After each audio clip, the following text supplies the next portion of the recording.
Hello everyone, my name is Cameron Stevens and I am a local real estate agent here in Los Angeles and the owner of Stevens Real Estate. Today I want to talk about doing a longer escrow period, something that I'm seeing happen more and more in today's market. Typically the escrow period is 30 days. Now that's just about enough time to get everything done that's required in a typical real estate sale. Sometimes you can get it done in 21 to 25 days, but that's really hustling.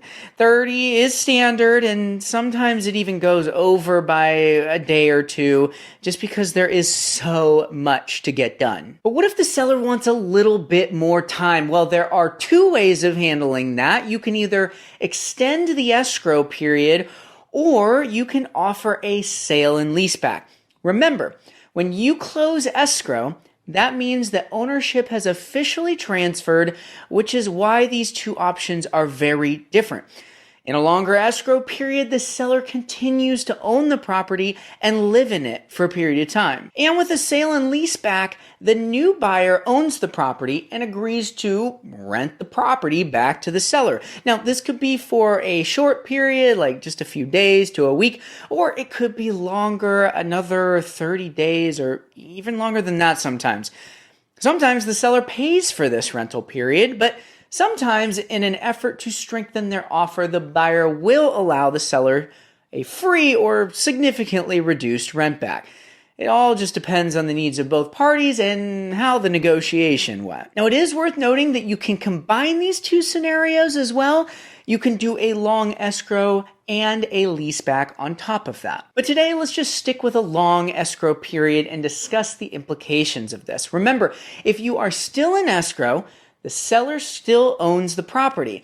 So in this situation, basically what is happening is a game of hurry up and wait. If a longer escrow period is what is agreed upon, almost everything will happen at the exact same pace and time frame up to a certain point. The buyer will go in, do all their inspections, they'll order their appraisal, they'll finalize their loan, and they'll eventually remove all their contingencies. Now, you might think that because there's all of this extra time that, everything would take a little bit longer, but no, actually everything happens just as fast as it normally would because ultimately, the seller still needs to know that the buyer can and will be able to close on the property in its current condition. As for the buyer, like I said, everything proceeds as normal. Everything happens very quickly, and then you just wait. Sometimes you're waiting a few weeks, but actually, I recently closed an escrow that was a 75-day escrow, and let me tell you, there was a lot of downtime in there.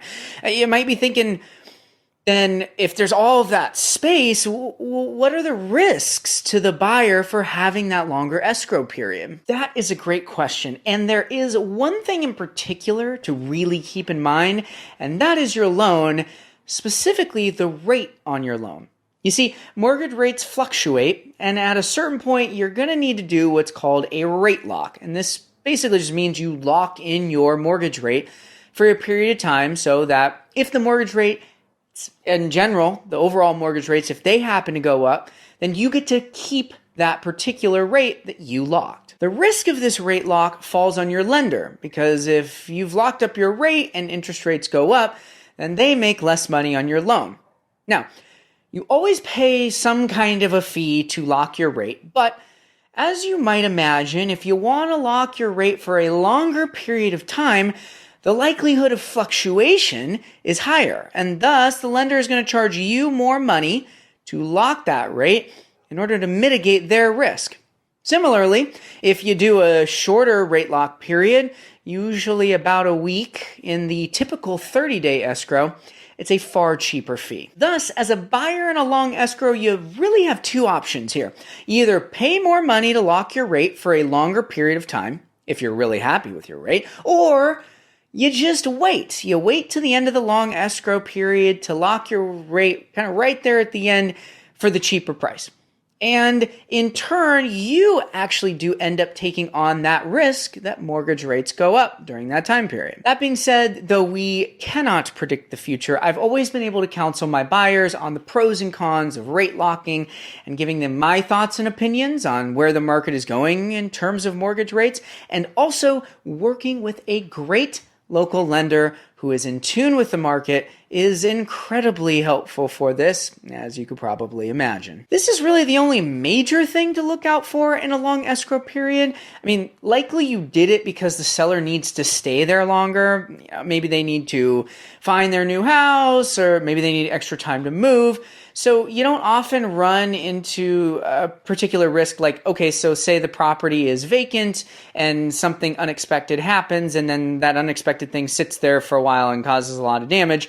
Well, the seller's still going to be there, so usually they have time to catch anything like that. And if something does happen after you've removed all your contingencies, the purchase contract states the property must be delivered in the same state it was when the contract started. Therefore, if major damage happens, something crazy happens during this long escrow, an additional contingency is created, and the buyer could ultimately decline to purchase the property and receive their deposit back if that problem isn't remedied to their satisfaction. Now, many times a seller actually wants a shorter escrow period because, well, only once escrow closes do they get their money, and, well, who doesn't want their money sooner rather than later? But if they need to move or they need to find a new property, they're just moving slow for whatever reason, and they don't want to pay rent on the house that they previously owned, a long escrow period might just be the ticket. And here's a cool thing. If the seller does ultimately find their replacement property during this time period, you can actually set up what is called a concurrent close of escrow, where the funds from the buyer of the first property are transferred to the seller, who then transfers them to the seller of the property they are buying. It's a little tricky, and it does kind of take all parties, all hands on deck to make it happen perfectly, but it definitely can be done. So there you go, a little bit about a long escrow period. Thank you so much for watching. I really hope you learned something. And if you did, be sure to like and subscribe. And if you found this really, really valuable, I'd incredibly appreciate you sharing this video with someone who could benefit by connecting with me. At Stevens Real Estate, we offer a few value-adding programs for both buyers and sellers that really no one else is offering. If you're interested in purchasing your first home, I absolutely love working with first-time home buyers. I really want to learn your story so that we can create a full marketing plan that paints you as the right buyer for your dream home. And, we can help recommend local lenders that fit your financing situation, even if you happen to be freelance. And do not worry about the inspections. We've got you covered. All of them, they're free. Each one of them, they're free, no questions asked. And if you're looking to sell your home, we offer the ability to remodel now and pay when you sell with zero fees, no interest, and no upfront costs. Or, hey, if you just want to freshen things up a little bit, we have the Handyman Special, where I pay $1,500 towards all those little fixes that can yield you up to a 10x return. Plus, we pay for all of the aspects of digital marketing, from photography and drone footage and videography and 3D walkthroughs and virtual open houses and social media campaigns and custom websites and targeted emails and more. We cover it all. Thanks again for watching, and go ahead and pop your phone open and scan this QR code to be taken directly to my website to learn more.